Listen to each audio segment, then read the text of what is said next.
बिस्मिल्लाह बिस्मिल्लाहिर्रहमानिर्रहीम।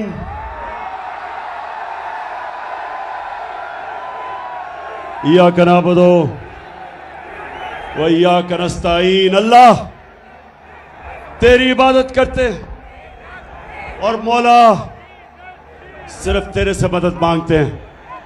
सरगोदा माशाअल्लाह, सरगोदा मैंने कभी नहीं, अभी आता हूं डीजल पे,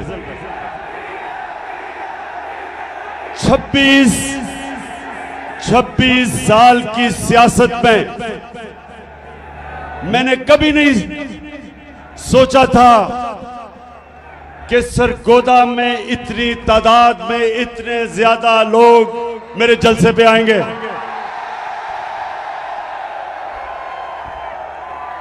मैं आज आप सबका दिल से शुक्रिया अदा करता हूं। यहां नौजवान हैं, यहां हमारे बुजुर्ग भी हैं, यहां मेरे आईएसएफ के टाइगर भी हैं,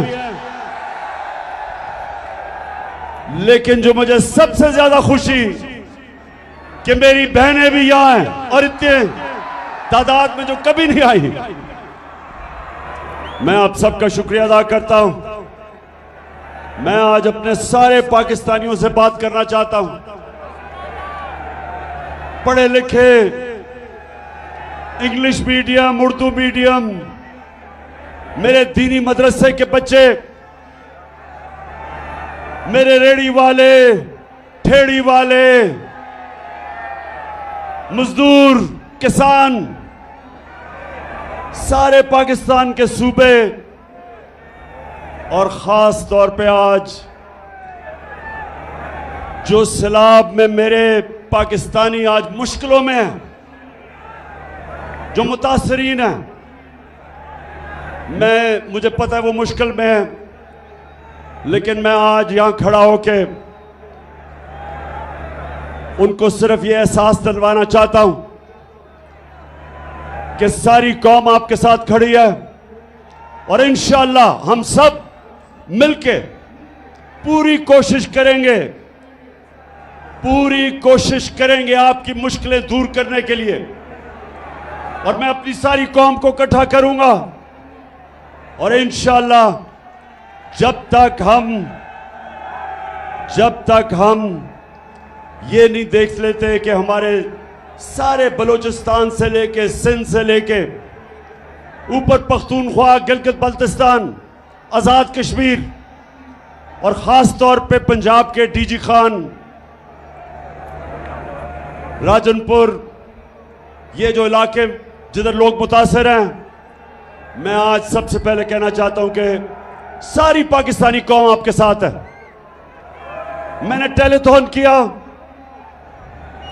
मैंने सोचा कि 3 घंटे का मैं टेलीथॉन करूंगा, चंद करोड़ रुपया इकट्ठा हो जाएगा। लेकिन पाकिस्तानियों, 3 घंटे से भी कम वक्त पे पाकिस्तानियों ने 550 करोड़ रुपया जमा किया मुतासरीन के लिए।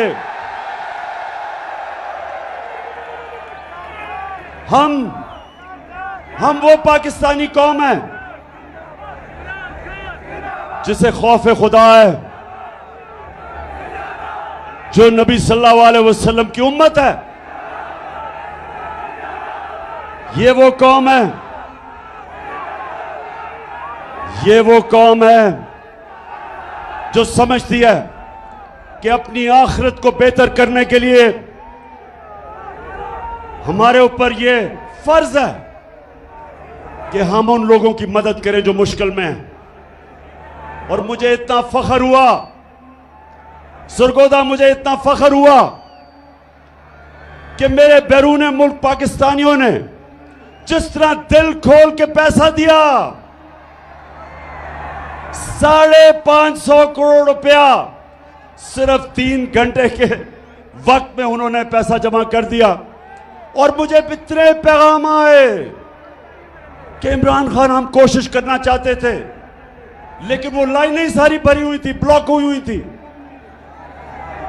और मुझे आहिस्ता आहिस्ता अंदाजा हुआ कि अगर हमारे पास वक्त होता और वो टेलीफोन लाइंस खुली होती तो 5.5 अरब रुपया मजीद और जमा हो जाता। लेकिन फिक्र ना करो, मैं इंशाअल्लाह अब ये पैसे भी इकट्ठे करूंगा। प्रोग्राम बना रहा हूं कि किधर किधर हमने सबसे ज्यादा जरूरत है और पैसा खर्च करें।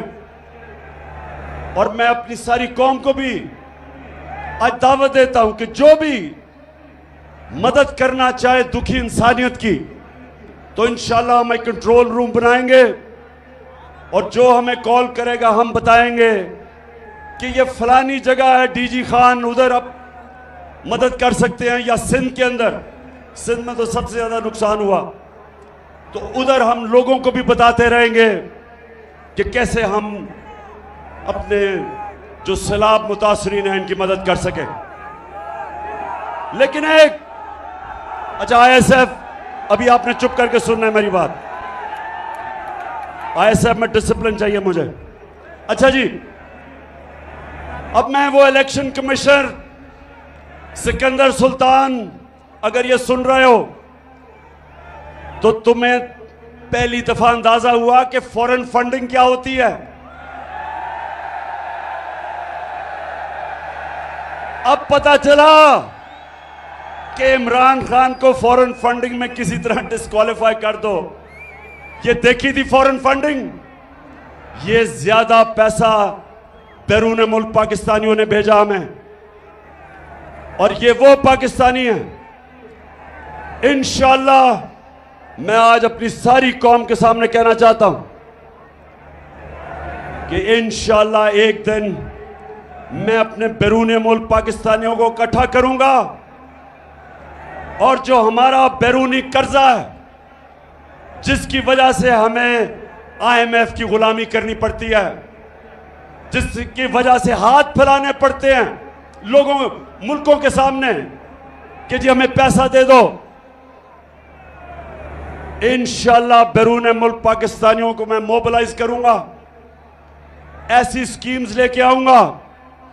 ये मेरा ईमान है कि हम ये जो इस मुल्क के लुटेरों ने कर्जा चढ़ाया हमारे मुल्क में, मुल्क को लूट लूट के पैसा बाहर ले गए, और जो हमारे ऊपर ये कर्जे का बोझ जिसकी वजह से हमारी इज्जत जाती है जब हम लोगों के सामने, मुल्कों के सामने हाथ फैलाते हैं, ये बैरून मुल्क पाकिस्तानी इंशाअल्लाह हमारी मदद करेंगे कर्जा उतारने के लिए, और इस कौम को अपने पैर पे खड़ा करके एक खुददार कौम बनने के लिए।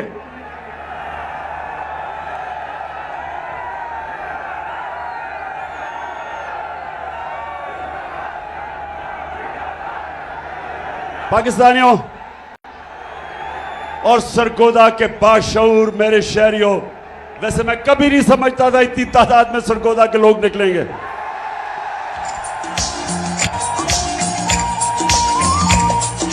मैं भी पाकिस्तान हूँ, तू भी पाकिस्तान है, मैं भी पाकिस्तान हूँ, तू भी पाकिस्तान है, तू तो मेरी जान है, तू तो मेरी आन है, तू मेरा ईमान है।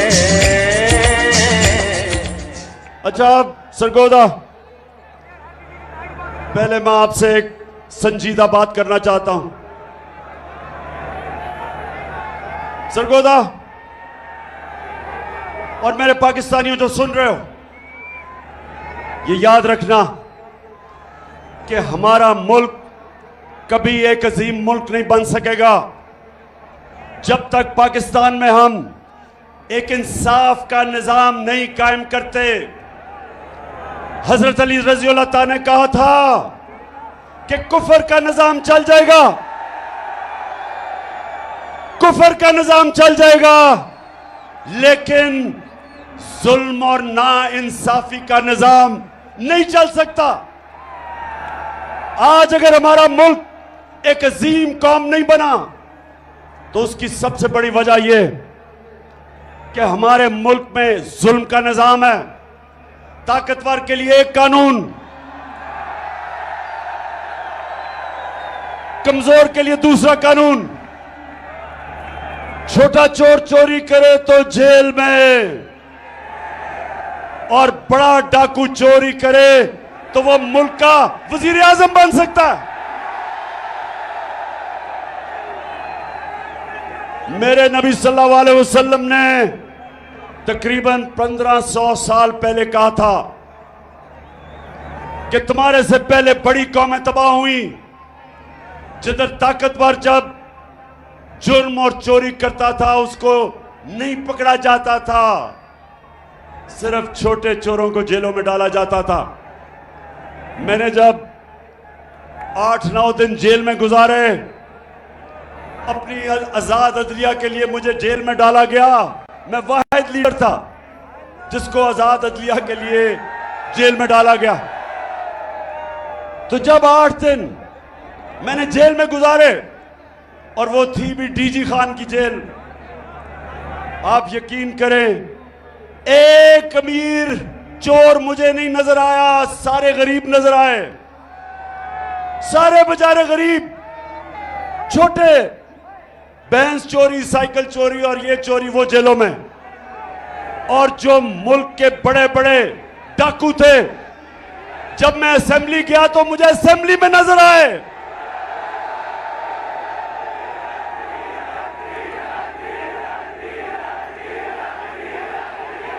बिल्कुल ठीक कह रहे हो। उन लुटेरों में से एक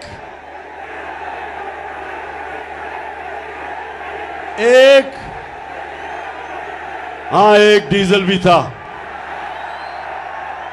लेकिन दो बड़े बड़े लुटेरे खानदान, जरदारी खानदान और शरीफ खानदान, ये सारे आपको आज जो ऊपर बैठे हुए हैं, बैरूनी साजिश के तहत हमारे ऊपर मुसल्लत किए गए, ये जो लुटेरे बैठे हुए हैं, सरगोदा, मैं सारी अपनी कौम को आज तैयार कर रहा हूं कि हकीकी आजादी की तहरीक में सब शामिल हो, क्योंकि जब तक ये चोर ऊपर बैठे रहेंगे, इस मुल्क का कोई मुस्तकबिल नहीं है। तो मेरे क्या फिर से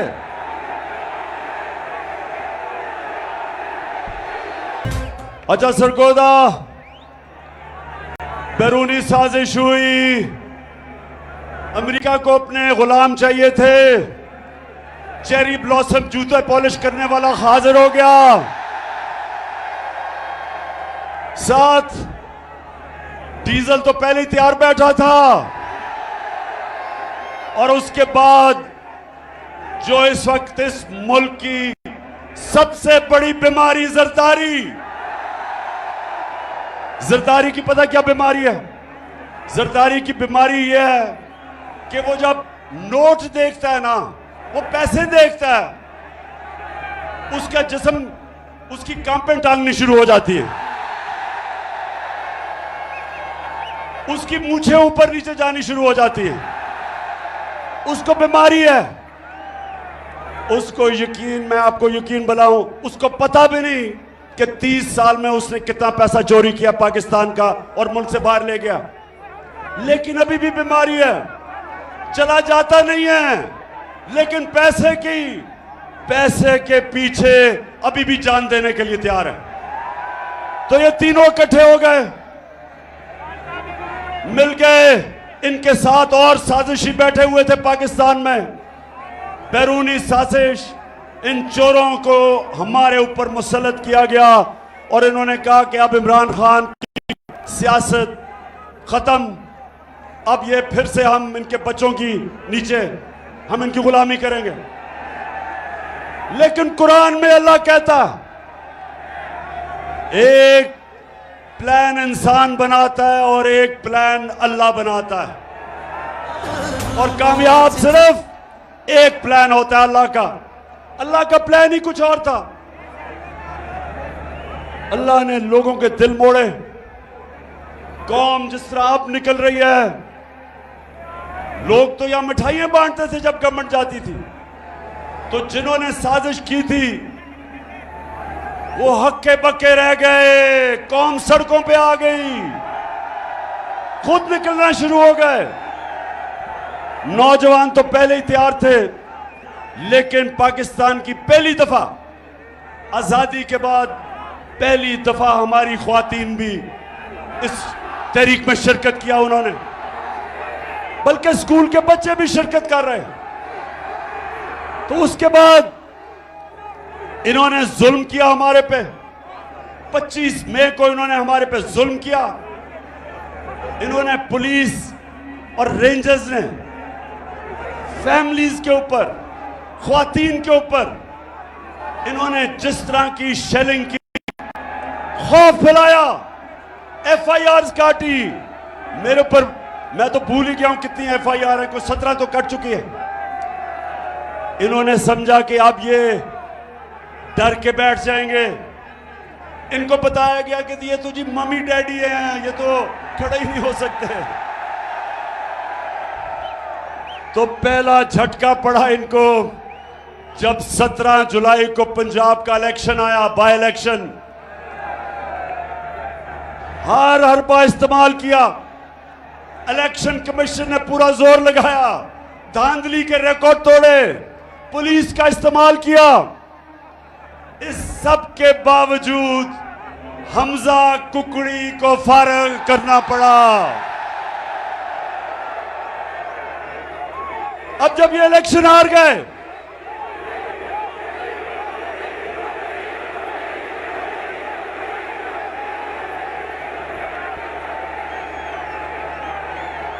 अच्छा अब सुने जरा, इलेक्शन हार गए, कैंपेन टांगनी शुरू हो गई,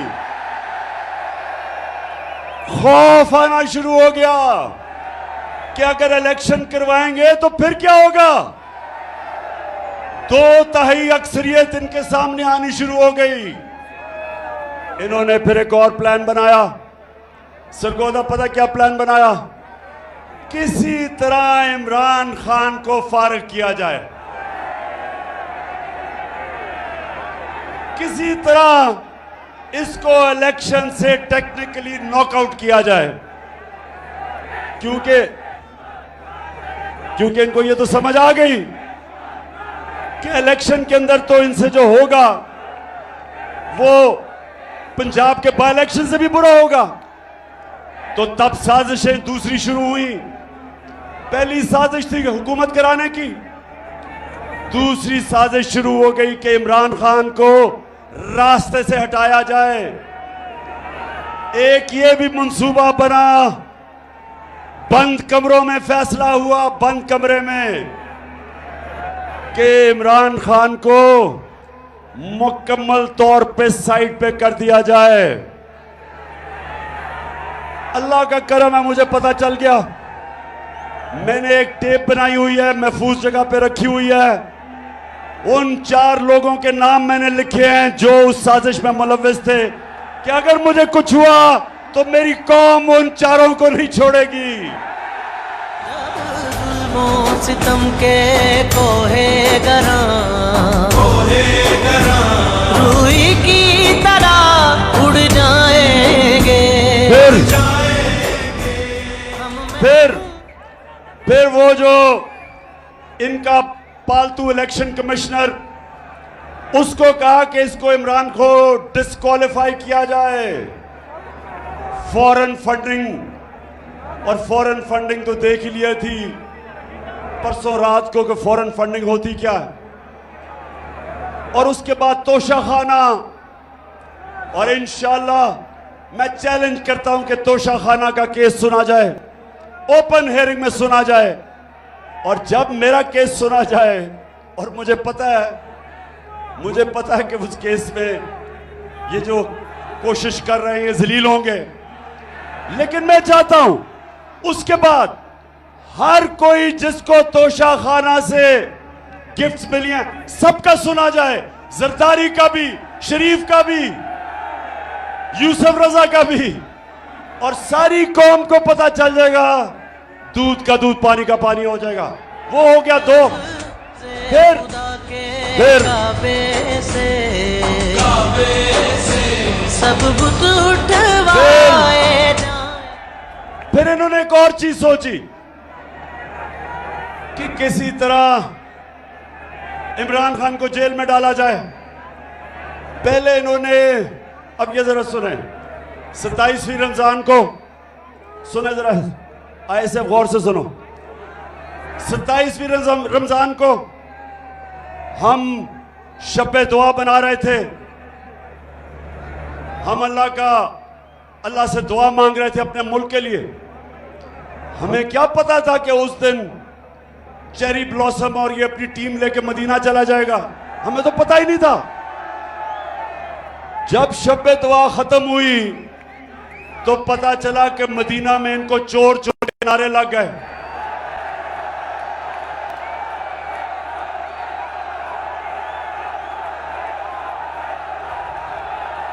अब मदीना में इनको चोर के नारे लगते हैं और FIR इमरान खान पे कट जाती है तौहीन मजहब पे, और मेरे पे और हमारे कई लीडर्स पे छप तौहीन मजहब की FIR कट जाती है। मदीना में नारे कोई लगाता है, FIR हमारे पे कट जाती है। फिर सुने, फिर क्या होता है। मैं अपना, मेरा जो चीफ ऑफ स्टाफ था शहबाज गिल, उसको पहले अगवा कर लेते हैं, फिर उसके ऊपर तशद्दुद होता है, नंगा करके उसके ऊपर तशद्दुद किया जाता है, जिनसी तशद्दुद किया जाता है। और मैं तो सिर्फ ये कहता हूं, मैं ये कहता हूं कि जो लोग जिम्मेदार थे, जिन्होंने ये तशद्दुद नहीं रोका, उनके ऊपर कानूनी कार्रवाई की जाएगी, कानूनी कार्रवाई की जाएगी। उसके ऊपर मुझे दहशतगर्द बना देते हैं, दहशतगर्दी का केस कर देते हैं। सारी दुनिया के अंदर पाकिस्तान का मजाक उड़ता है। कभी मैं दुनिया के अखबारों में फ्रंट पेज पे नहीं आया। ये जो मेरे ऊपर दहशतगर्दी का FIR काटते हैं और मुझे पकड़ने भी आ रहे थे, सिर्फ एक वजह से कि किसी तरह इमरान खान को रास्ते से हटाया जाए, दहशतगर्द बना दिया। वो शहबाज गिल का किसी ने नहीं पूछा कि कौन सी दुनिया का महजब माशरा इजाजत देता है कस्टोडियल टॉर्चर को। उस बेचारे कैसे जो करते हैं, उसका जो ज़हनी दबाव उस पर पड़ता है। तस्वीरें उसकी चल रही हैं सोशल मीडिया पे, जो जुल्म किया जाता है उससे। और यही नहीं रुकता, एक सहाफी जमील फारूकी, उसको भी पकड़ के उठा लिया जाता है, उसको भी नंगा किया जाता है, उस पर भी तशद्दुद किया जाता है। और फिर हमारा सिंध का ऑपोजिशन लीडर हलीम आदिल शेख, उसके ऊपर 27 FIR काटी जाती हैं। सिंध असेंबली का ऑपोजिशन लीडर, वो एक केस से निकलता है दूसरे में जेल में डाल देते हैं, उसके ऊपर तशद्दुद करते हैं। और जब सारी कौम ये जब तमाशा देखती है और इंसाफ मांगती है, तो ये नून लीग वाले कहते हैं कि इमरान खान को डिस्क्वालीफाई करना चाहिए। नून लीग वाले बड़े गौर से सुन लो, तुम ये जो कहते हो कि इमरान खान को डिस्क्वालीफाई किया जाए क्योंकि नवाज शरीफ को किया गया, मेरे ऊपर केस बनाया जा रहा है किस चीज का? दहशतगर्दी का। क्यों? क्योंकि मैं कहता हूं कानूनी कार्रवाई की जाए उनके खिलाफ जिन्होंने ये तशद्दुद नहीं रोका। अब नवाज शरीफ के ऊपर क्या था, जरा गौर से, ये मैं आपको वीडियो दिखाऊंगा, जरा ये वीडियो देखना।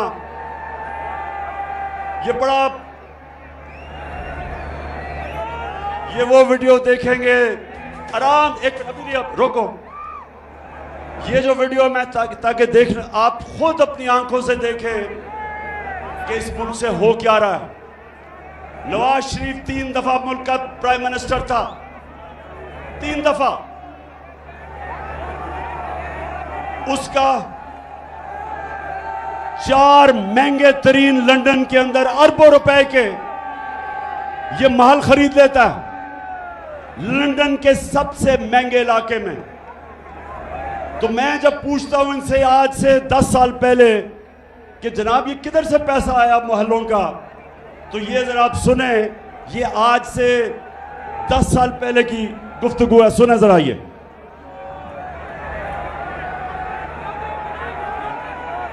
प्रॉपर्टी आप ले सकते हैं क्योंकि आपने मे फेयर के अंदर जो आपकी 4 अपार्टमेंट्स हैं उनकी 1 अरब से ज्यादा, 1 अरब रुपए से ज्यादा उनकी कीमत है। अब 4.5 अरब तक पहुंच गई है उनकी कीमत। आपने अपनी जो टैक्स में टोटल आमदनी बताई है 94 में 1.5 लाख रुपए। मुझे ये बताएं कि आपने अरबों रुपए की मे फेयर में प्रॉपर्टी खरीदी कैसे? एक मिनट, अब ये 10 साल पहले था, ये 10 साल पहले था। अब इसके जवाब में शहबाज शरीफ चेरी ब्लॉसम का बेटा, अब ये सुने, ये सलमान शहबाज क्या कह रहे हैं, जरा ये सुने आप। बात ये है कि जिन अरबों रुपए की मे फेयर की प्रॉपर्टीज की ये बात कर रहे हैं, ये तो पहले पता नहीं है। बताएं कौन सी प्रॉपर्टीज है, लाएं, दिखाएं, उसका कोई प्रूफ लाएं। बात ये है कि सुन लिया, कहता किधर है ये प्रॉपर्टीज, लगाएं, बताएं, सबूत दें। अब ये जरा मरियम बीबी जिनको सच बोलने में बड़ा मुश्किल पड़ती है, ये जरा ये सुन लें। इस तरह मुझे लगा कि आप लोगों को बेवकूफ नहीं बना सकते। मेरी सेंट्रल लंदन में प्रॉपर्टीज तो दूर की बात है, मेरी पाकिस्तान में भी कोई प्रॉपर्टी नहीं है। मैं अपने वालिद के साथ है और मुझे समझ नहीं आई कि मेरी और मेरी वालदा की और बहन भाइयों की प्रॉपर्टीज ये कहाँ से निकाल के ले आए हैं। मेरे नाम पाकिस्तान में कोई प्रॉपर्टी नहीं है, ये तो इंग्लैंड की बात है। हाय अल्लाह, कोई प्रॉपर्टी किधर से आएगी? मुझे तो एहसास प्रोग्राम में डाल दो, मेरे पास तो है ही कुछ नहीं। मरियम बीबी, वैसे मैं ये बताऊं, जितने सीधे मुंह से आप झूठ बोलती है मैंने कभी किसी को नहीं सुना। अच्छा जी, आप जरा, अब ये सुन लिया आपने। अब ये थी चीजें आज से 8 साल पहले, ये जब कोई प्रॉपर्टी नहीं है। अब इनको नहीं पता कि अल्लाह अल हक है, सच का खुदा है, उसका वादा है कि कोई दुनिया में नहीं जाएगा जब तक सच सामने नहीं आता। तो अब जरा ये देखें कि पीछे हुआ क्या। नवाज शरीफ, मरियम नवाज, हसन नवाज और हुसैन नवाज के बैरून मुल्क खुफिया असासों का इंकशाफ। पनामा लीक्स ने बैरून मुल्क खुफिया दौलत का भांडा फोड़ दिया।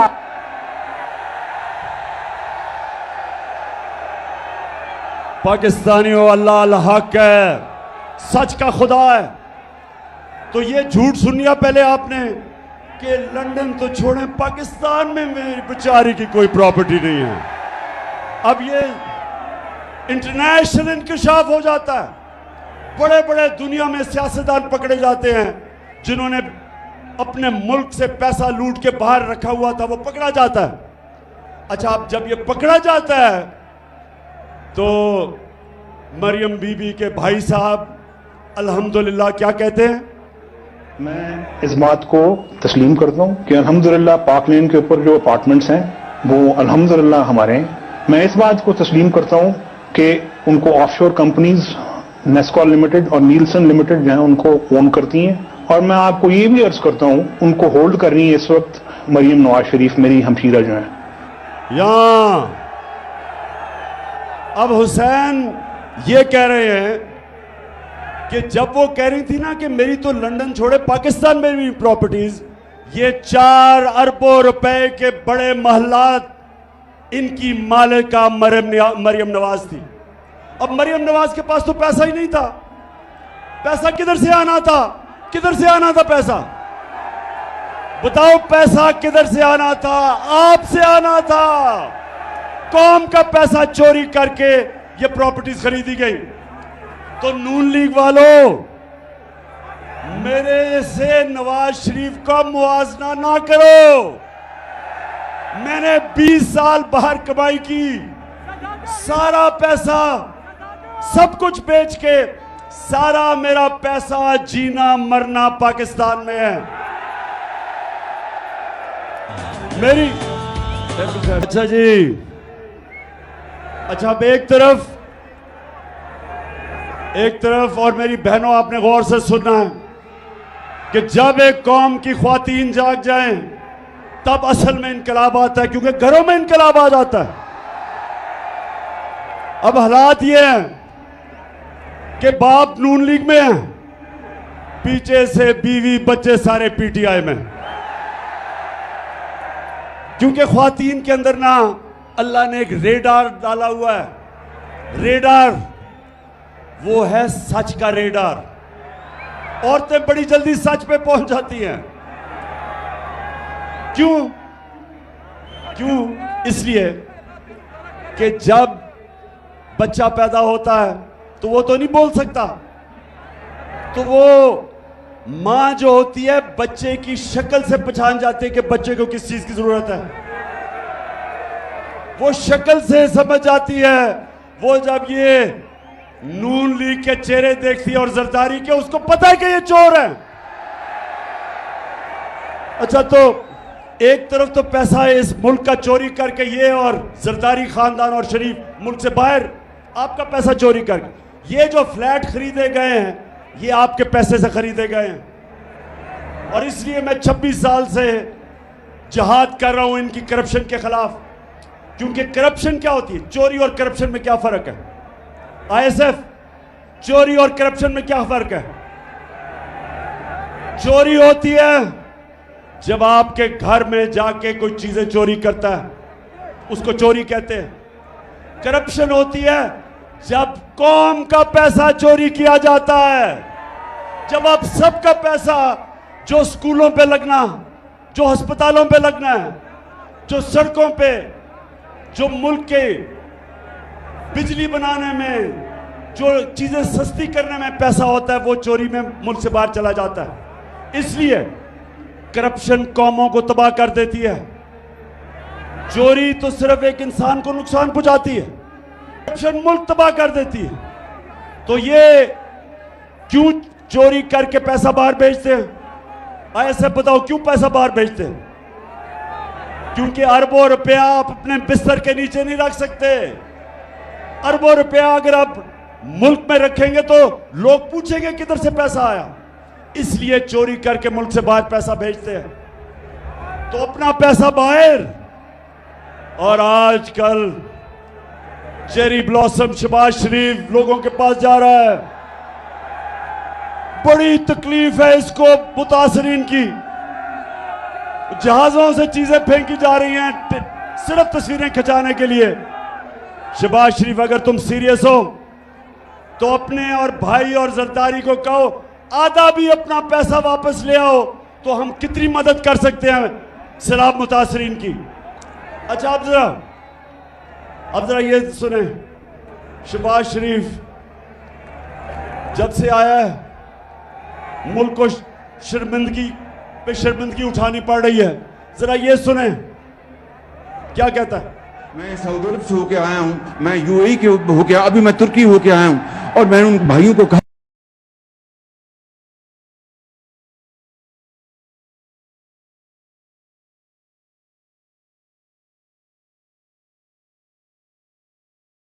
कि आप हमारे बड़े अजीम भाई हैं, हमेशा आपने हमारी मदद की।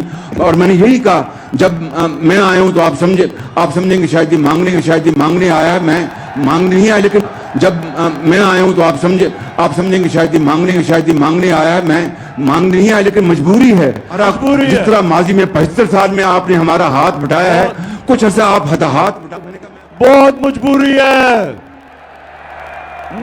है क्योंकि हम सारा पैसा चोरी करके बाहर ले गए हैं, तो अब मजबूरी है।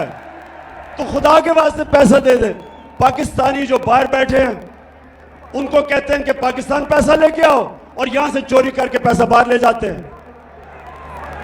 नौजवानों, कोई मुझे बताएं, आज मुझे कोई दुनिया का सरबराह बताएं, बनाना रिपब्लिक्स का नहीं, जो कि मुल्क तरक्की याफ्ता मुल्क है, मुझे एक सरबराह बताएं जो पॉलिटिक्स कर रहा है अपने मुल्क में और उसका पैसा भी बाहर पड़ा है, उसके बच्चे अरबों रुपए के घरों में रहते हैं, और जब उनसे पूछें कि पैसा किधर से आया था घर खरीदने का, तो कहते हैं हम तो जवाब दे नहीं, हम तो पाकिस्तान के शहरी नहीं हैं। इनको हमारे पे मुसल्लत किया गया, इसलिए मैं आपके पास आया हूं कि पाकिस्तानी कौम, आपने मेरे साथ खड़ा होना है और हमने हकीकी आजादी इन लोगों से छीननी है। फिर से तू अड़ जा, फिर से तू डट जा, फिर से वो बल्ला घुमा।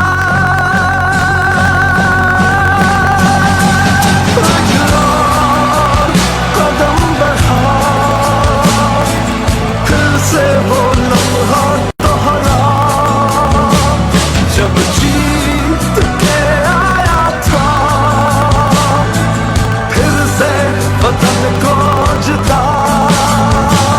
एक और कदम बढ़ा। सरगोदा, अब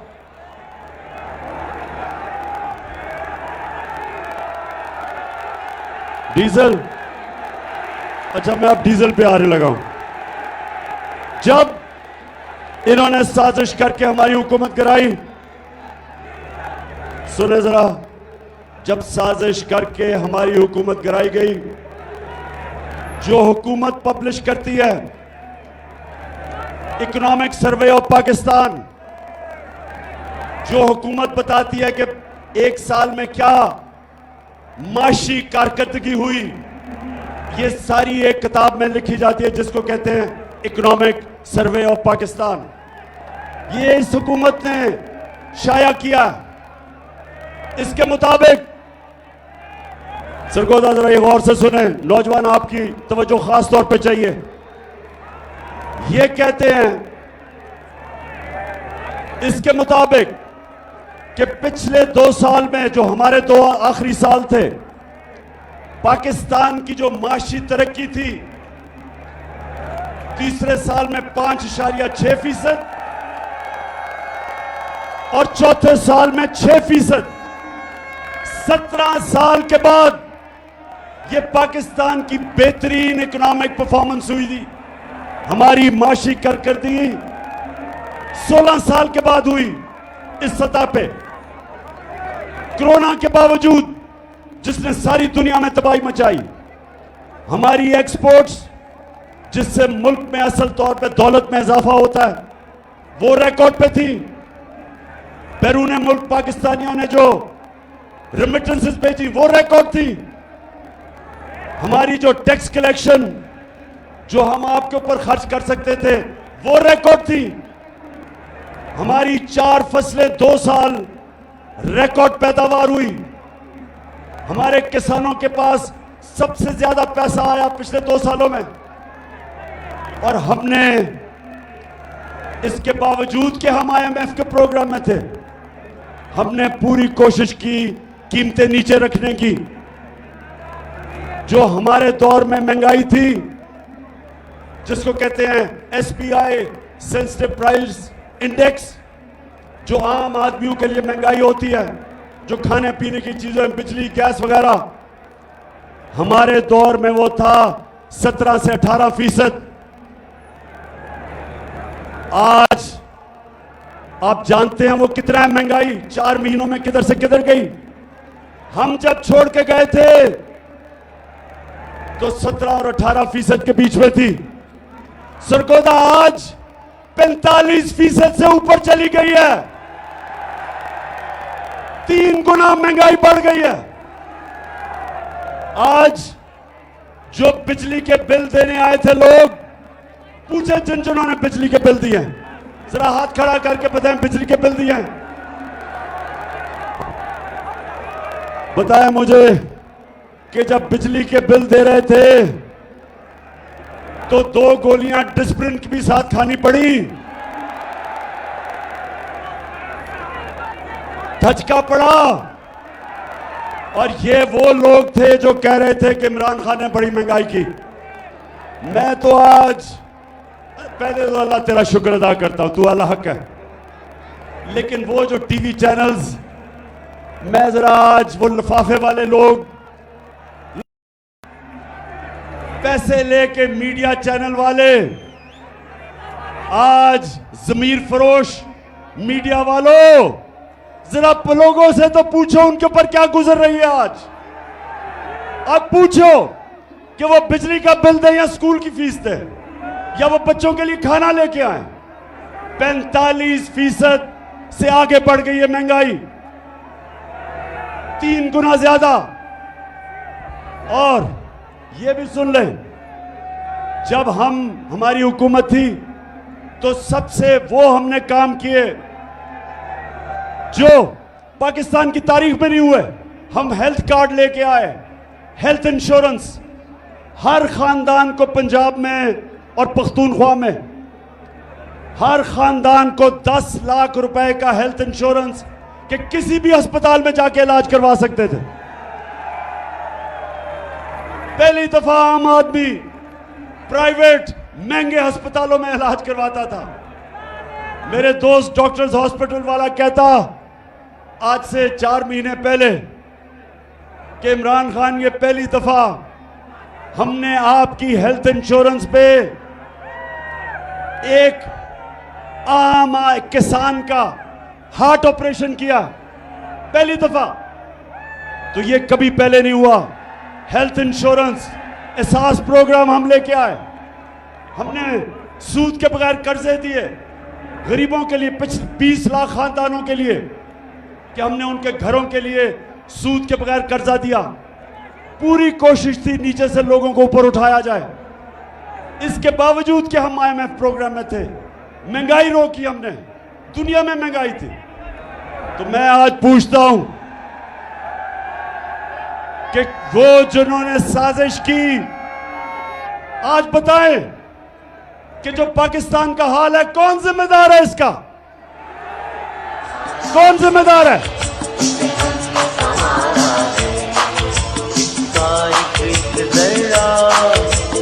जान से प्यारा है, इसका एक जरा हमें जान से प्यारा है। ये देश, ये देश, ये देश हमारा है। मैं आज ये सवाल पूछता हूं, मैं पाकिस्तानी होते हुए सवाल पूछता हूं कि जब हमारा मुल्क सही रास्ते पर लगा हुआ था, तरक्की की तरफ जा रहा था, जो क्रेडिट रेटिंग थी पाकिस्तान की, मूडीज की, फिच की, सेटिस्फैक्टरी थी, कौन सी क़यामत आई थी कि हमारी गवर्नमेंट गिरा के और इन चोरों को ऊपर मुसल्लत करो? कौन जिम्मेदार है इसका? और बजाय आज कल के दिनों में कि ये सोचो कि ये मुल्क को तबाही की तरफ लेके जा रहे हैं। इस वक्त माइशत नीचे जा रही है, फैक्ट्रियां बंद हो रही हैं, एक्सपोर्ट्स कम हो रही हैं, बैरून मुल्क पाकिस्तानी कम रेमिटेंसेस भेज रहे हैं। आज मैं पूछता हूं कि जिस तरफ ये मुल्क को लेके जा रहे हैं, क्या किसी को फिक्र नहीं अपने मुल्क की, जिनके पास ताकत है फैसला करने की, इसको मुल्क को इस दलदल में से निकालने की?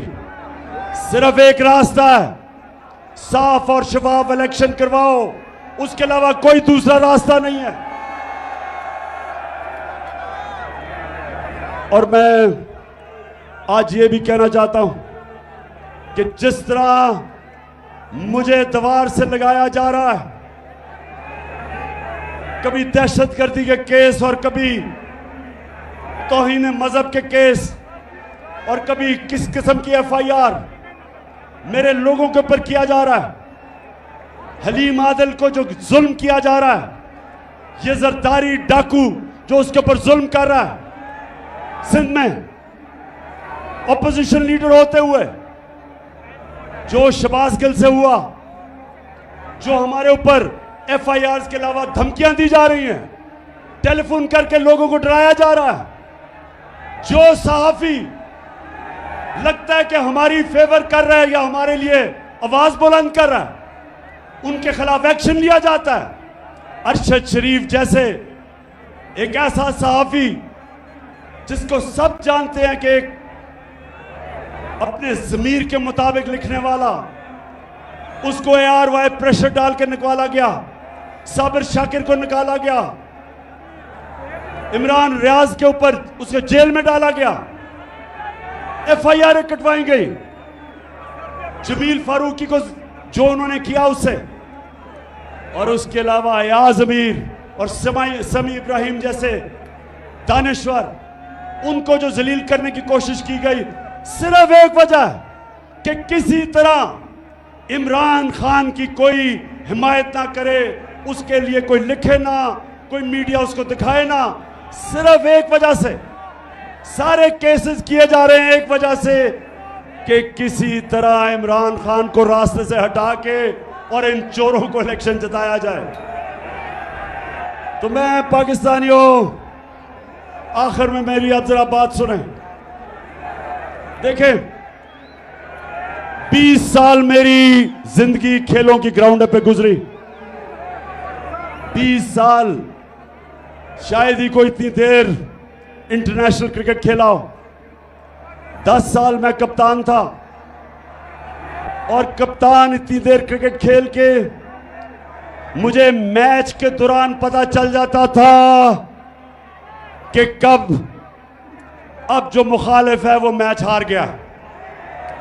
मैच के दौरान मैं समझ जाता था, एक वक्त आ जाता था कि मुझे ये एहसास हो जाता था कि अब ये जो मर्जी भी मेरा मुखालिफ करे, अब ये नहीं जीत सकता।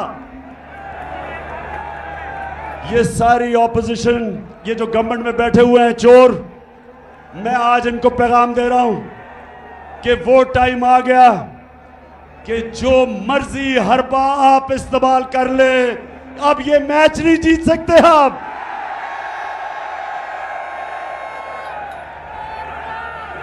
मैच अब एक की तरफ जाएगा।